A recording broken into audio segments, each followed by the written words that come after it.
¿Y cómo te sientes? Aparte de vivo, el doctor agrandó la sonrisa. Me siento extraño, cansado.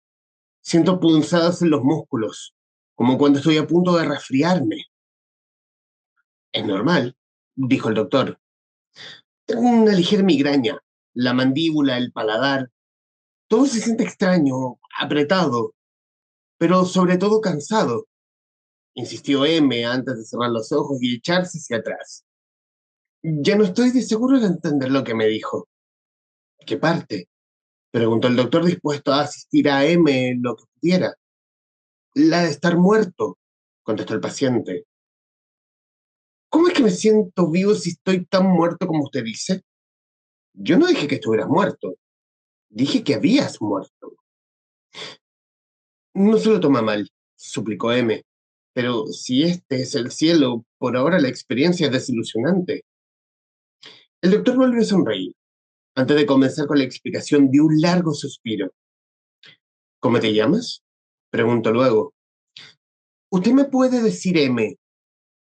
El doctor, que conocía muy bien el nombre completo de M, prefirió seguirle la corriente. Bueno, M, esta es la situación. Tú moriste hace tiempo, hace bastante tiempo, en el hospital de Yale, aquí en New Haven. Como te dije, moriste de un ataque al corazón, un infarto. El que está vivo ahora no eres tú, o al menos no en el sentido en que estabas vivo antes.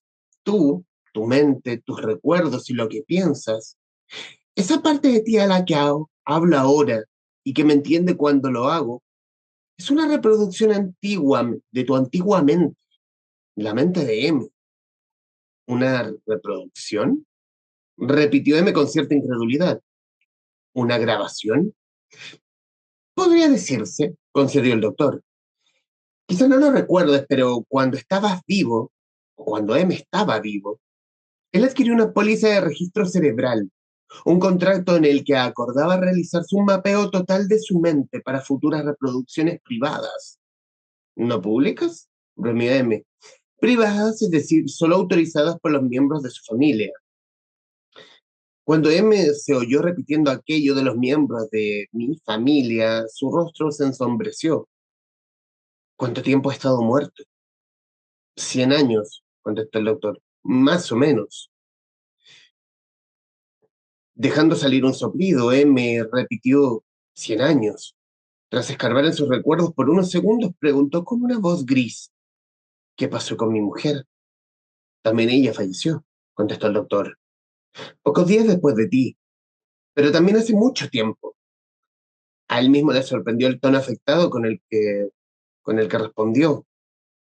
M, por su parte, bajó la mirada y se quedó en silencio. Su cuerpo pareció hundirse en el lecho. Y este es un extracto del comienzo del libro, el cual hablaremos hoy en esta nueva entrega del Traficantes de Cultura, un amigo de esta casa con el cual hablamos hace mucho tiempo de un muy buen primer libro, y hoy lo tenemos de vuelta al escritor Ricardo Monsalve con La máquina de interpretar, su nueva obra publicada por Aniceto Ediciones y que muy amablemente ha hecho conexión desde Rusia. Mi estimado Ricardo, muchísimas gracias por tu tiempo para con los traficantes de cultura. Bueno, muchas gracias por invitarme. Encantado de estar contigo de nuevo, Humberto. Habíamos conversado hace tanto tiempo, por lo menos una pandemia completa, respecto del Ejército Invisible, una muy buena primera novela publicada por Suma de Letras con los amigos de Penguin Random House.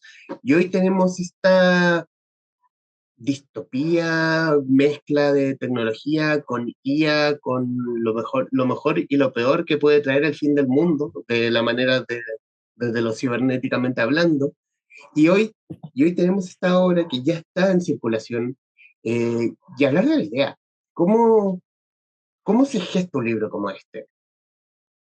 Yo creo que se gesta a partir de la amargura, francamente, porque es un libro como ahí de pasada se menciona el lugar en el que está ambientado en Estados Unidos, y obviamente tiene que ver con mi experiencia como profesor en Estados Unidos. Yo estudié y después enseñé unos años en Estados Unidos y había algo de sombrío en el clima intelectual y, por supuesto, para una persona interesada en los libros, en la lectura, en la interpretación, en la filosofía, en el arte, etcétera, parecía, no sé, al menos para mí era un libro necesario, no en el sentido de que pudiera ayudar a otros lectores, sino en el sentido de que pudiera ayudarme a mí a expresar parte de esa amargura que tiene que ver con cierto pesimismo respecto del futuro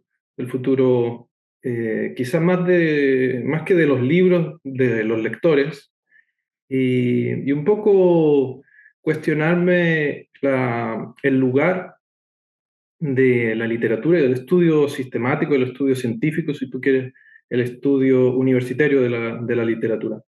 Entonces, como profesor, recuerdo, para serte franco, recuerdo el momento exacto en que imaginé la historia que quizás por primera vez y única en mi vida me vino más o menos completa. Estaba leyendo un libro, estaba leyendo en la cama y algo se mencionaba respecto de un héroe, creo que era un fragmento de Bach, de Roland Bach, y eh, decía algo sobre la posibilidad de que un protagonista, o al menos yo lo entendí así, de que un protagonista saliera al mundo a interpretar las cosas. Era algo así, o yo lo entendí muy mal y me lo imaginé así. Entonces, la idea de hacer una suerte de héroe de la interpretación fue el siguiente paso y como digo, no creo que la imaginación de toda la historia haya durado más de un minuto. Así que la imaginé así, la escribí, diría yo que en un año. Quizás me tomó lentamente porque tenía que escribir por la mañana muy temprano y entre escribirla y revisarla me tomó un año, creo, justo después de haber terminado El Ejército Invisible. Y tomó mucho, sí, para publicarla, pero bueno, esa ya es otra historia. Y el tono científico que tiene la novela, en ese punto tuviste lecturas, investigación, recorrer como lecturas científicas, eh, Sí, echar mano al cine, cómo fue construir esa parte? sí, la verdad es que yo hubiese preferido escribir algo totalmente imaginado, pero no es totalmente imaginado. Hay algo de investigación detrás de esta historia que como es básicamente, como quizás dirá la contraportada de la historia de un profesor que despierta en el futuro, un profesor de literatura que después de muerto despierta en el futuro y ve cómo ha cambiado el mundo. A él lo traen básicamente para humillarlo en frente de la comunidad verdaderamente científica de la universidad. Y así progresa la historia hasta que conoce a esta máquina de interpretar, ¿no? Y eh, sí, como traté un poco de entender el mundo de la inteligencia artificial, de la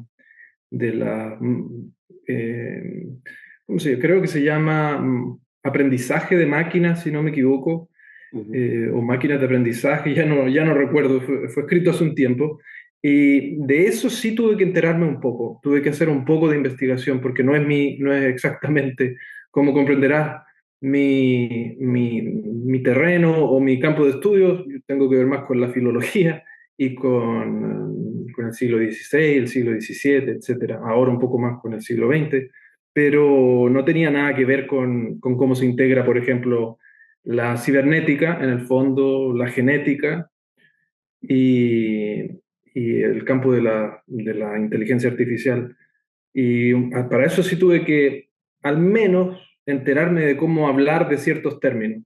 No es que sea una novela puramente de ciencia ficción, pero evidentemente tiene una dimensión que sí lo es y está medianamente, espero, suficientemente investigada. Y fue un desafío respecto a lo que mencionas como tu expertise en el siglo XVI, XVII, hoy el siglo XX. Mm, sí, sí, fue un desafío, pero como te digo, tuve la suerte de saberme la historia. Es como si me la sabía de memoria y ya no, el resto salió bastante fluido. Eh, Creo que cuando hice que alguien, tú sabes, tus primeros lectores te dan esas primeras impresiones y tratar de convencerlos de que no era un libro ni de aquí ni de allá, en el fondo, que no era pura ciencia ficción, pero tampoco era una novela puramente literaria o excesivamente literaria. Entonces, ¿a quién le interesaban, no sé, los libros que se pueden discutir en esta historia? Quería deshacerse un poco de las partes más, entre comillas, de ciencia ficción o de aventura, etcétera. Y por el contrario, a quien le guste más la ciencia ficción encontrará que quizás se habla un poco mucho de los libros. Así que mantener ese equilibrio entre ambas cosas fue lo más difícil, creo.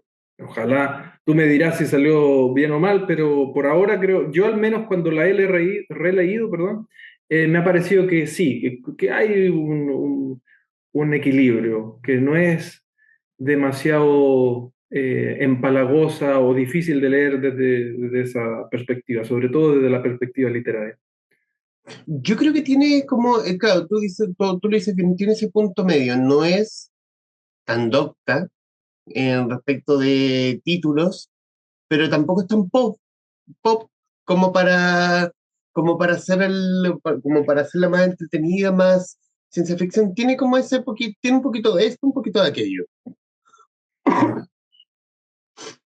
Sí, Eh, recuerdo, recuerdo esa crítica, que alguien quería que la purificara de las cosas como de aventura o de ciencia ficción, de las partes en las que se discute algo de tecnología, pero es que el problema con la literatura es que la historia te la tienes que creer, entonces no todas las historias que ocurran en el futuro respecto de un profesor de literatura en el futuro, supongo que tendrán que ver con libros. ¿Sí? No todo es libro, aún si se considera que la novela será un poco literaria. Pero traté de mantener ese equilibrio, ojalá haya funcionado. Al menos tiene la virtud de ser breve, así que el lector no sufre por mucho. Hablemos de la construcción de la historia, porque ya tenías la idea, y de Mm. pronto situarla en un espacio como New Haven, como una facultad en Estados Unidos, eh, enclaustrarla en ese lugar. ¿Cómo fue darle como ese toque científico también? ¿Cómo, o crear a los científicos como al doctor Rajan, o al crear al mismo M? Ujú. Bueno, mira, ahí hay un científico que está tomado, está extraído 100% de la realidad, que es el profesor Rajan del que hablas tú. Ese fue un amigo, en realidad. Un día estábamos conversando y yo le dije, esta, espero que me creas que es una historia verdadera, no tiene nada de especial, pero te lo digo en serio, una 100% verdadera. Recuerdo haberle dicho, oye, estoy escribiendo una novela y tú eres el protagonista. ¿Te molesta? Le pregunto, ¿te molesta si conservo tu nombre? Porque él es un físico aplicado. Recuerdo trabajaba en nanotecnología. Y me dice, no, mientras el personaje sea interesante. Y yo que pensaba en todas las cosas que iba a hacer ese personaje que quizás puede parecer agradable o desagradable, medio protagonista, medio incidental. Am, Pensé que sí, que le estaba haciendo, si no un honor, un homenaje, eh, al menos traté de capturarlo a él, es decir, mis descripciones de ese personaje están extraídas de la realidad de un modo bastante fiel, al menos con mi memoria.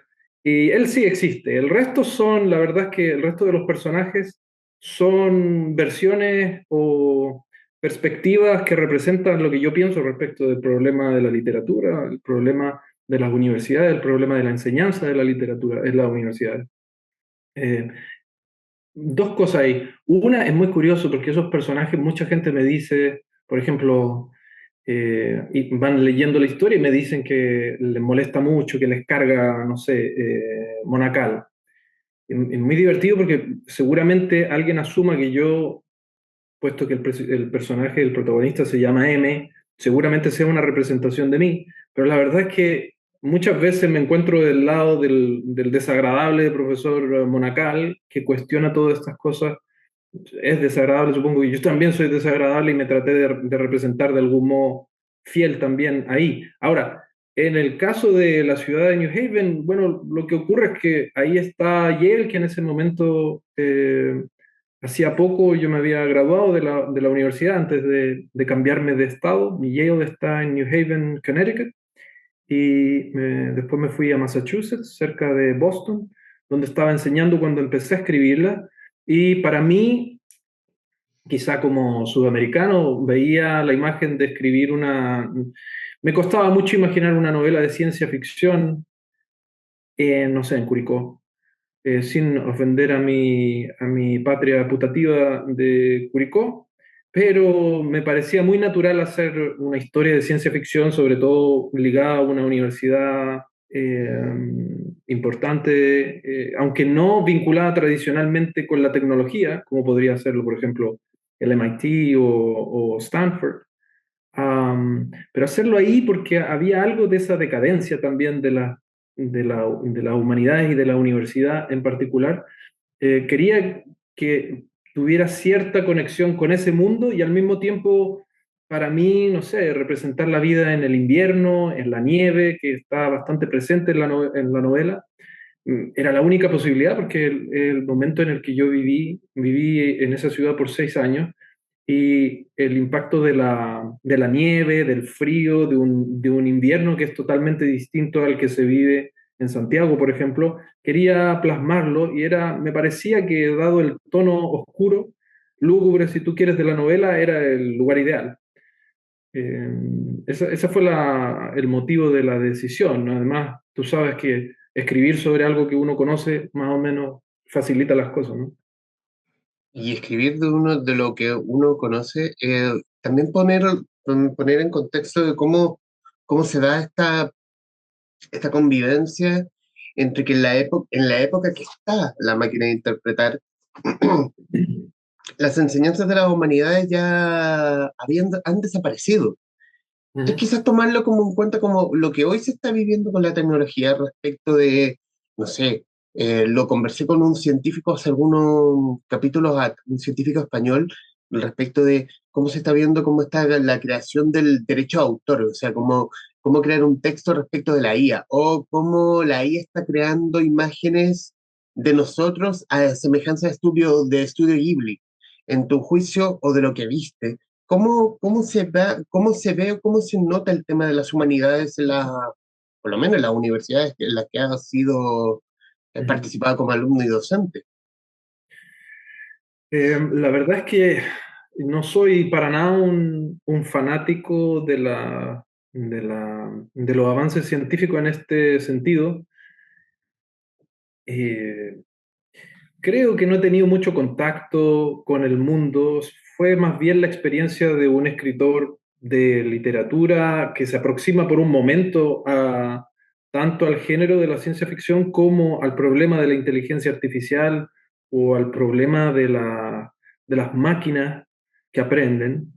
Eh, pero no podría decir que tengo ninguna observación particularmente brillante al respecto. Lo que sí creo es que me parecía que la cuestión de la literatura en su conexión con el avance de la tecnología me parecía sumamente digno de un problema casi trágico como el que se cuenta en la novela.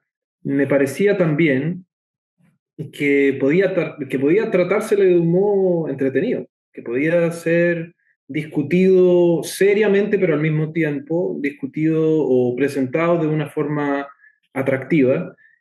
Como digo, no soy un experto en la materia y la verdad es que lo miro cada vez que se discute el problema de la inteligencia artificial, yo soy más bien escéptico.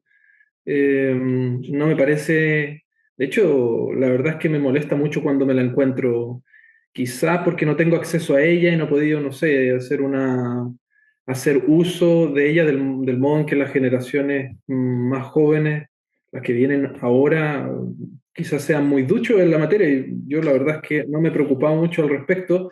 Sí lo veo, como no me parece particularmente atractivo, es decir, los resultados que he visto no me llaman mucho la atención. Supongo que hay ahí un gran valor para el futuro, que hay un potencial enorme. Tampoco me da mucho miedo el hecho de cómo se la ha presentado a veces de un modo medio apocalíptico. pero sumamente, me parece que son sumamente interesantes como problema. Me parece, una vez más, me parece que más interesante que la solución o la perspectiva que pueda dar yo, me parece más interesante discutirlo.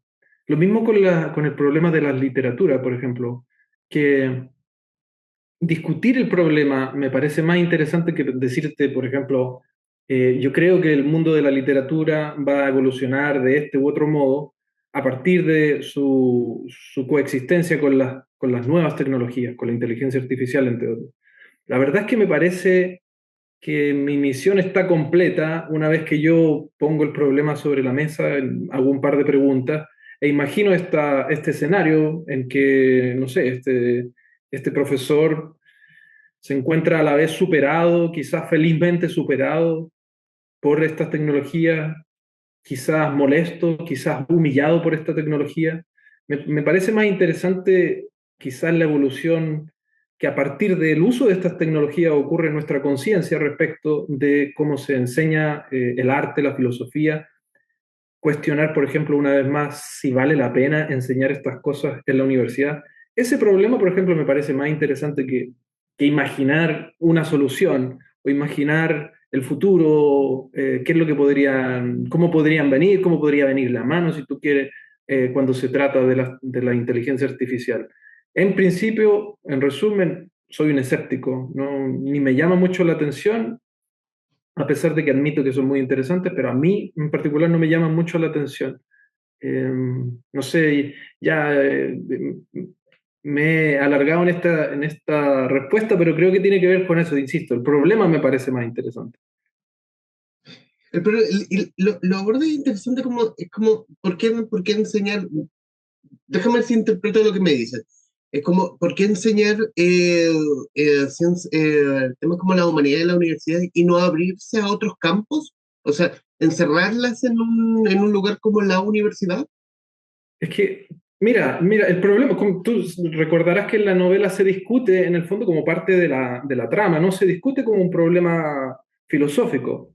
Se discute a partir del hecho de que el mundo que encuentra M en el futuro es un mundo en el que esto ha desaparecido de las universidades y que se considera que era simplemente un paso necesario en la evolución del desarrollo universitario, del desarrollo científico, que estas disciplinas estaban ahí como peso muerto en el fondo y había una suerte de máscara o de superprotección alrededor de ellas, que esta realidad simplemente, esto es, el hecho de que no pertenecieran o que no debieran pertenecer a las universidades, se enmascaraba un poco, se trataba de hacerle el quite a este problema.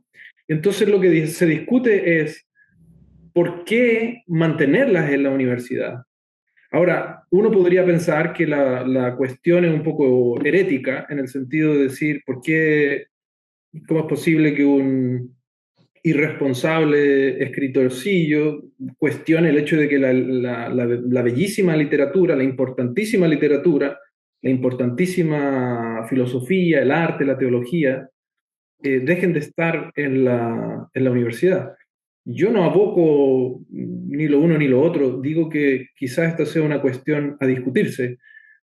Más que abrirle el campo a otras, por ejemplo, a otras disciplinas, creo que imaginé en algún minuto que sacarlas de la universidad, quizás ese era el punto, sacarlas de la universidad a estas disciplinas sea una manera no de atacarlas, sino de salvarlas. Mm. Yo he visto que en muchos sentidos el estudio de la literatura, cuando se ha tratado de hacer de un modo, entre comillas, riguroso, intenta la mayor parte del tiempo abrazar modelos de ciencia que les son ajenos eh, les son ajenos a la materia misma. Yo sospecho que debe ser la materia que se estudia la que demanda el método a través del cual se la estudia y tomar de un modo acrítico los mecanismos, las dinámicas, um, la epistemología, si tú quieres, de las ciencias llamadas duras o de las ciencias naturales por el puro hecho de querer ser rigurosos y aplicárselos a estas materias que quizás demandan otro tipo de aproximaciones, esté mal planteado. Es decir, que distorsionen no solo la materia, sino que obtengan al mismo tiempo un producto o un resultado, un conocimiento, entre comillas, científico, que la verdad es que no enseñe mucho. Mm. Yo aquí, sin necesidad de hacer una transición al mundo de la ciencia rusa, veo mucho la disparidad de los métodos con los que, por ejemplo, la Academia Rusa se aproxima al estudio de la literatura. Lo puedo ver a partir de mi experiencia en Chile, en Estados Unidos y en Rusia.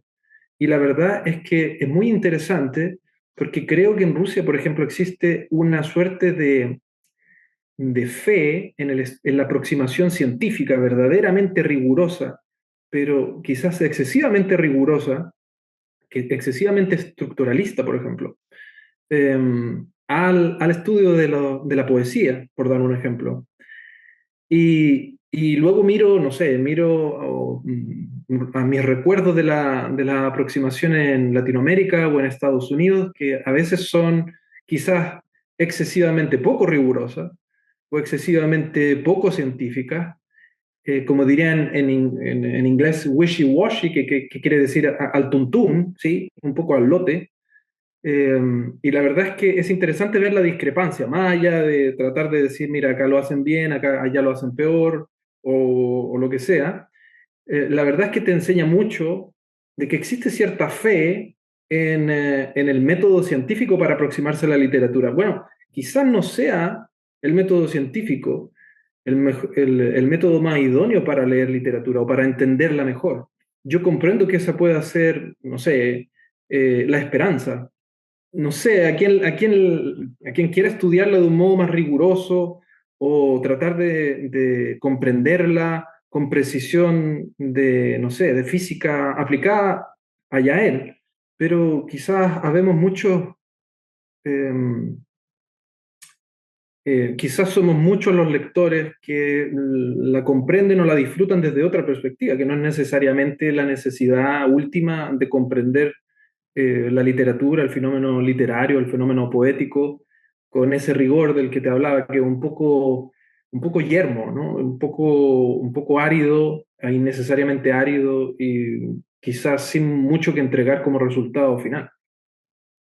¿Y has tenido eh, conversado con alguien y te ha dicho que no está de acuerdo? Como, usted, señor Sonorate, no sé, usted está loco, ¿cómo eres capaz de sacar la estatua y ponerla en el piso? Sí, claro. La verdad es que lo que me ha pasado es que el mundo, naturalmente, el lector cree que yo me he representado, que yo represento mi posición en la perspectiva del protagonista. Pero la verdad es que mi posición, como te decía, está dividida entre ese profesor de matemáticas que se ríe de la inutilidad de estas disciplinas en el mundo académico y en la experiencia quizás más personal del profesor de literatura que es resucitado. Entonces, entre esa persona que ama la literatura y el otro que la desprecia, si tú combinas esos dos personajes, yo creo que sería el modo más perfecto de extraer la quintesencia de lo que yo pienso respecto de la cuestión. Eh, ¿Quién me representa más fielmente de los dos? Depende del día. A veces uno es muy optimista o muy romántico respecto de ese estudio universitario y a veces uno es más optimista, o sea, digo, más pesimista y más escéptico de su valor. Creo, insisto, no he encontrado a alguien que me diga eres un hereje, pero sí he encontrado a alguien que asume que naturalmente esa tiene que ser mi posición, la que por supuesto que yo quiero que la literatura y el arte sigan en la academia. No necesariamente, eso yo insisto, valdría la pena discutirlo. Conversamos con Ricardo Monsalve, autor de La máquina de interpretar, editado por Aniceto Ediciones. Em, ¿Cómo ha sido el camino de publicar este libro? Hemos tirado mensajes tanto en WhatsApp como en Facebook y donde ha sido proceso, no sé si difícil, pero sí ha sido largo. Ujú. Sí, así, yo diría que fue largo y difícil, porque cuando lo terminé tenía un contacto muy fluido con la gente de Penguin, de Random, y ellos fueron muy amables como la primera vez y bueno, leyeron el manuscrito y hubo quizás opiniones positivas, pero entendieron que no era el mejor minuto. Además, ocurrió que lo presenté por ahí como por octubre, noviembre, diciembre quizás del 2019, es decir, justo antes, durante el estallido y justo antes de la pandemia. Es decir, que cuando vino el rechazo lo entendí de un modo más bien natural. Y después recuerdo haberlo presentado, se lo presenté a otro editor, una muy buena editorial de Chile. Se dice, los italianos dicen que se dice el pecado y no el pecador. No menciono a quién exactamente porque no sé si le estaría haciendo mala fama o buena fama, y no me interesa discutir eso, pero esa editora me dijo, amablemente cuando me contestó después de haberlo leído, me dijo que le parecía que el problema real, más allá de su calidad o falta de calidad desde el punto de vista literario, era que era muy de nicho. Esa fue su explicación. Y yo entendí, porque claro, es una novela a la que algunos llamarían de campus, que es un poco de ciencia ficción y a la vez es una novela no erudita, como decías tú, sino más bien literaria. Entonces, esa melcocha no necesariamente apela a un público muy amplio. Entonces, cada vez que recibí un rechazo, me parecía que el rechazo, francamente, era más bien lógico, o al menos, si no lógico, esperable. No me llevaba una gran sorpresa de verlo rechazado. Así que la solución fue discutirlo con un amigo, poeta, editor, Daniel Tapia, que me sugirió postular a los fondos del libro y sacarlo de ese modo, es decir, sacarlo de un modo de pasar de una super editorial a una editorial minúscula. Sí, creo que hay una editorial en España que se llama Editorial Minúscula, tú lo sabrás mejor que yo, Creo pero que sí. ahora literalmente minúscula, una cosa excesivamente pequeña.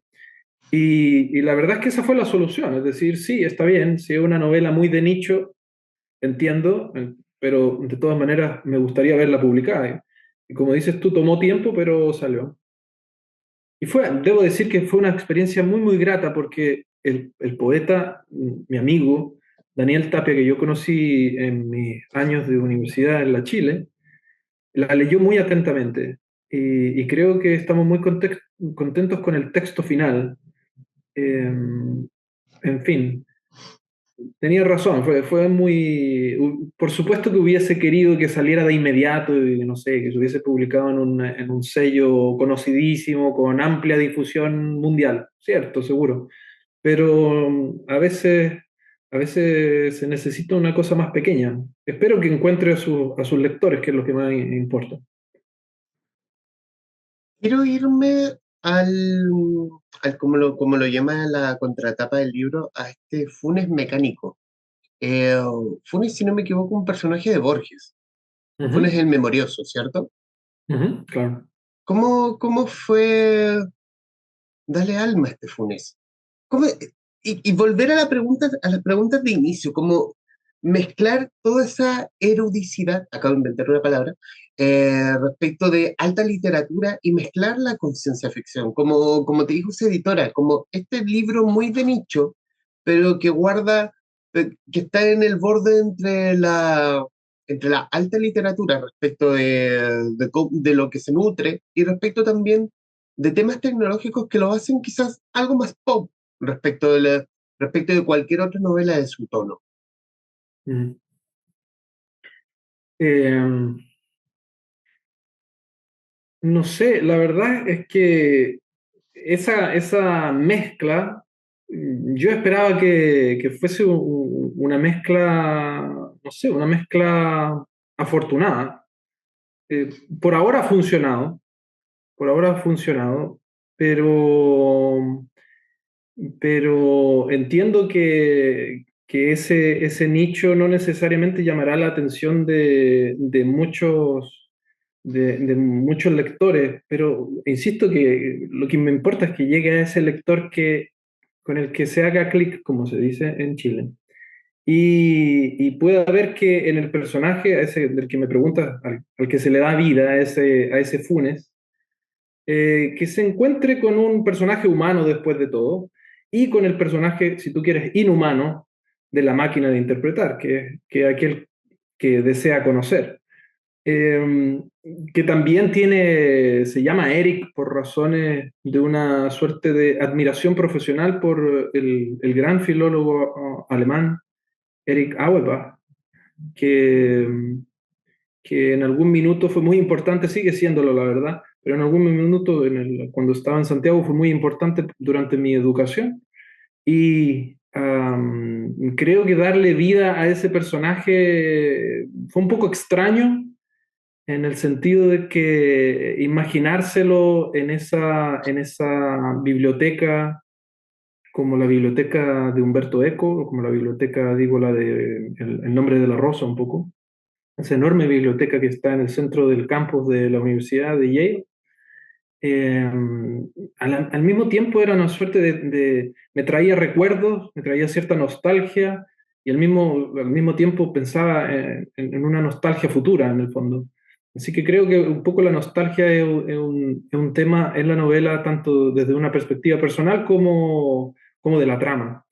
Y espero que haya funcionado, es decir, que todos se hayan llevado un poco de otros personajes, es decir, que los personajes humanos como aquel monacal que yo encuentro particularmente humano, un poco desagradable, el enemigo, como, no sé, un cerdo si tú quieres, pero al mismo tiempo humano en su mecanicidad. Y el otro que es una máquina, un funes mecánico, como dices tú. También se le encuentran, o en algún minuto ocurre eso que en inglés se conoce como eerie o uncanny, que es ese momento de quiebre de la realidad en el que se provoca un temor al identificar a una persona como por ejemplo el doble.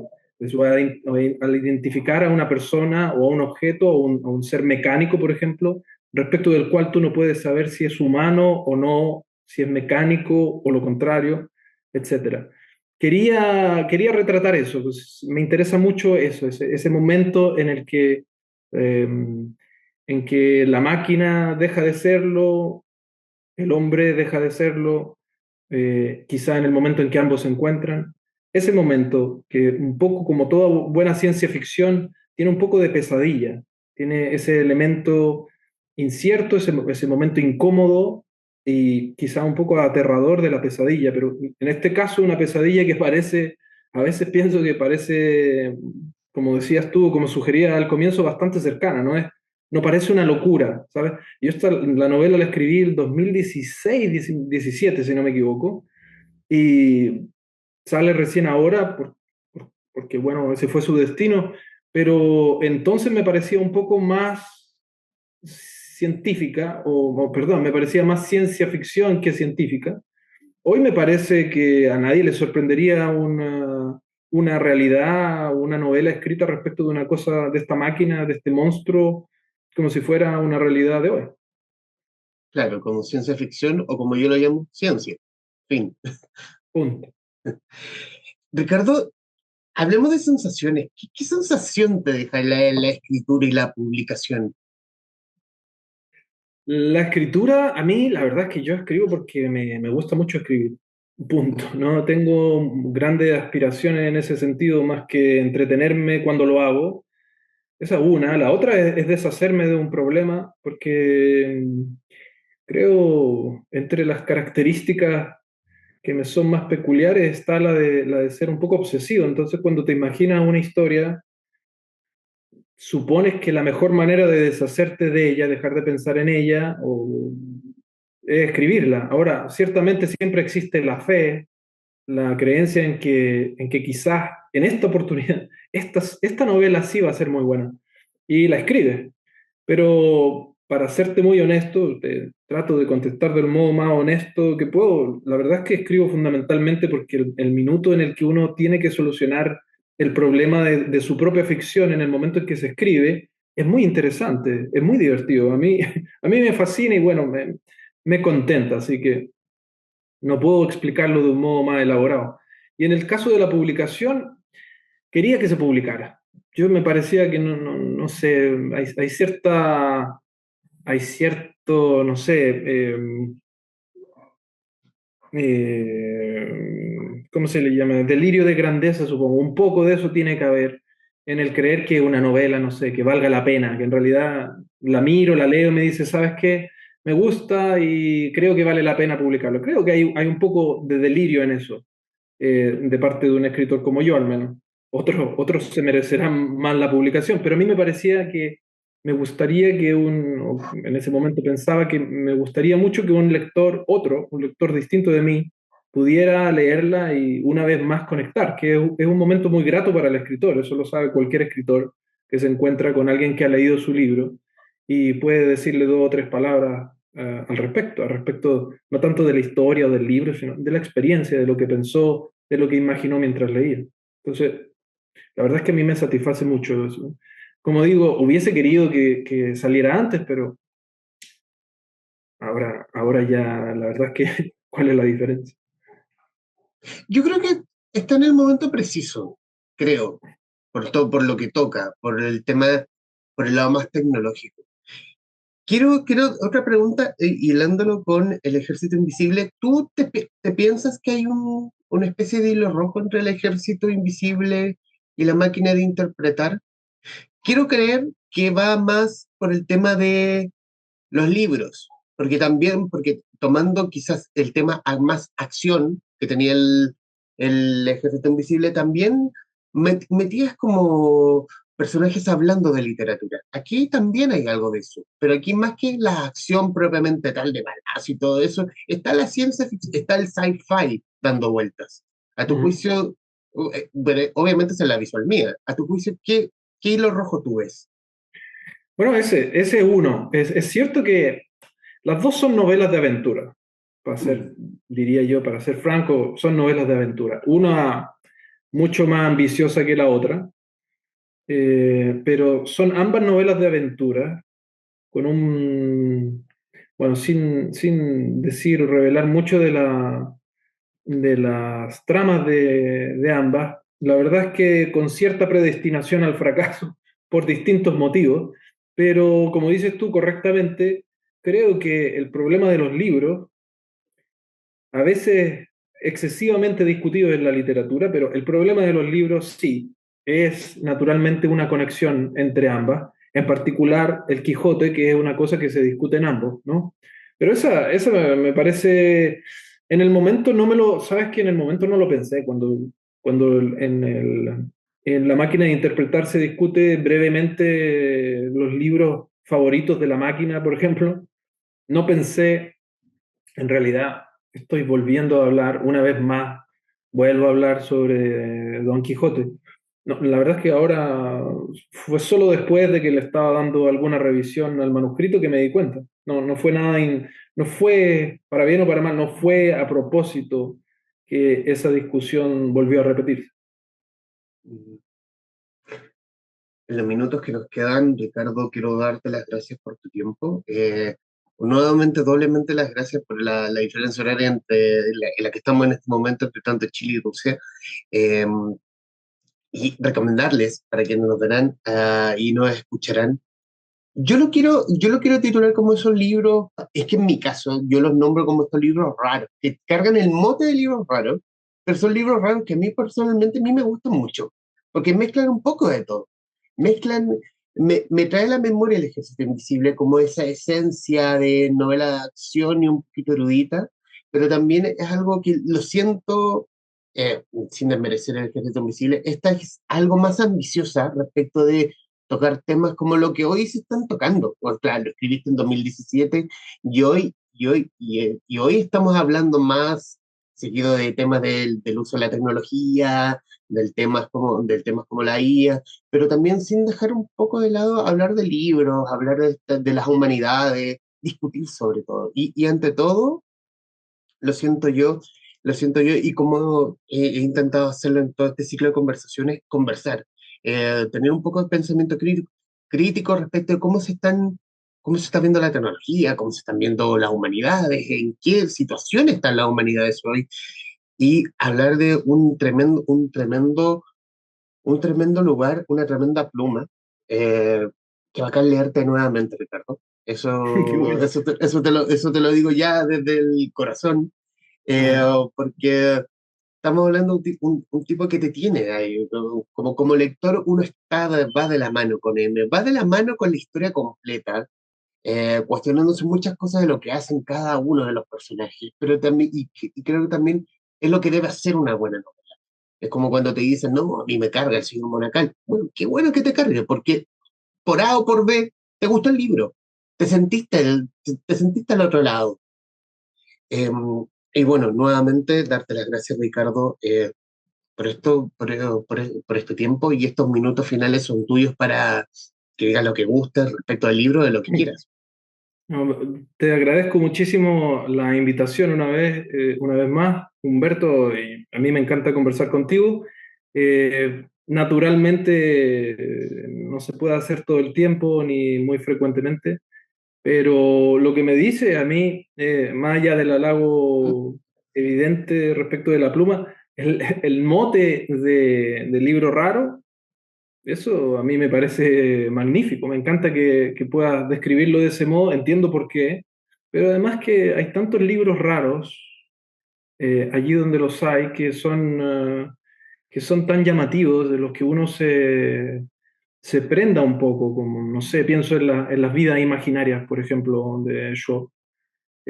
Son libros raros, pero que después, cuando se los pasas casi furtivamente a un amigo, ¿sí? Como por debajo de la mesa, como si estuvieras traficando algo, cultura, como quien diría, como si estuvieras traficando algo ilícito, la verdad es que sientes esa complicidad de alguien que tiene ese extraño poder que tienen algunas personas con las que te encuentras, que es quizás sentir de un modo similar al que sientes tú, o disfrutar de algo similar del modo en que lo sientes tú. Esa complicidad es especial, así que yo te agradezco tanto la invitación, la observación sobre la pluma, que espero otros lectores la sientan también, que se dejen llevar por la lectura, por esta oscura, pesimista quizás, pero espero entretenida historia, pero además quizás por sobre todo esa etiqueta de libro raro. Creo que la abrazaré. No me ofende para nada, así que te lo agradezco. Y como digo, te agradezco haberte tomado el tiempo de invitarme y de habernos juntado. Aquí no es tan tarde, van a ser las 10 de la noche. Eh, Quizás espero poder juntarnos de nuevo para conversar otros libros, sobre todo uno, que estoy pensando, bueno, que por estos días terminé recientemente sobre Rusia, pero eso ya es una historia totalmente distinta y que también tiene que ver mucho con ciencia ficción, pero este es un libro sobre Rusia, no tiene nada que ver con la máquina de interpretar. Tiene que ver, es más bien realista, es una crónica, pero me encantaría conversarla contigo en algún momento si se da la oportunidad. Espero que no tengan que pasar, no sé, 6, 7 años, ¿sabes? Para poder publicarla. Espero que salga un poco antes, pero eso ya no depende de mí. Yo, como te digo, te repito, muchísimas gracias por la invitación y bueno, si tú me invitas, yo me aparezco. ¿Hay estilo en particular? Perdón, yo sé que No, te iba a dale. cerrar, pero No, no, no. no, una pregunta. Fue mi culpa, Sí. así que pregunta. ¿Hay un estilo propiamente tal que uno diga como Ricardo Monsalve, o hay temas en particulares que obsesionan a Ricardo Monsalve? Respecto de los libros propiamente tal, como desde El Mm. Ejército Invisible, La Máquina de Interpretar, este futuro libro sobre Rusia, ¿hay temas en particulares? Yo diría, no, diría que no. La verdad es que me falta distancia para medir eso.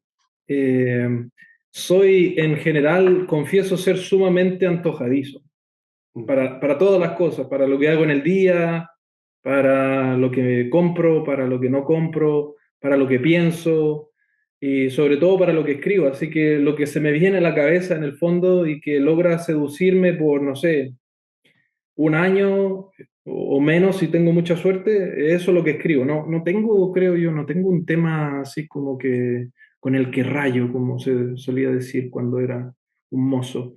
Eh, es lo que se me viene a la cabeza, es lo que me fascina en el momento, pero no creo que tener, no, la verdad es que no. Ahora me sorprendiste un poco con esa pregunta, creo que no, espero que no, no sé. Como me parece mejor escribir lo que se me cante. Sí, y ojalá que eso que se me canta en el momento le guste a otro, porque si no, tiene poco sentido escribirlo.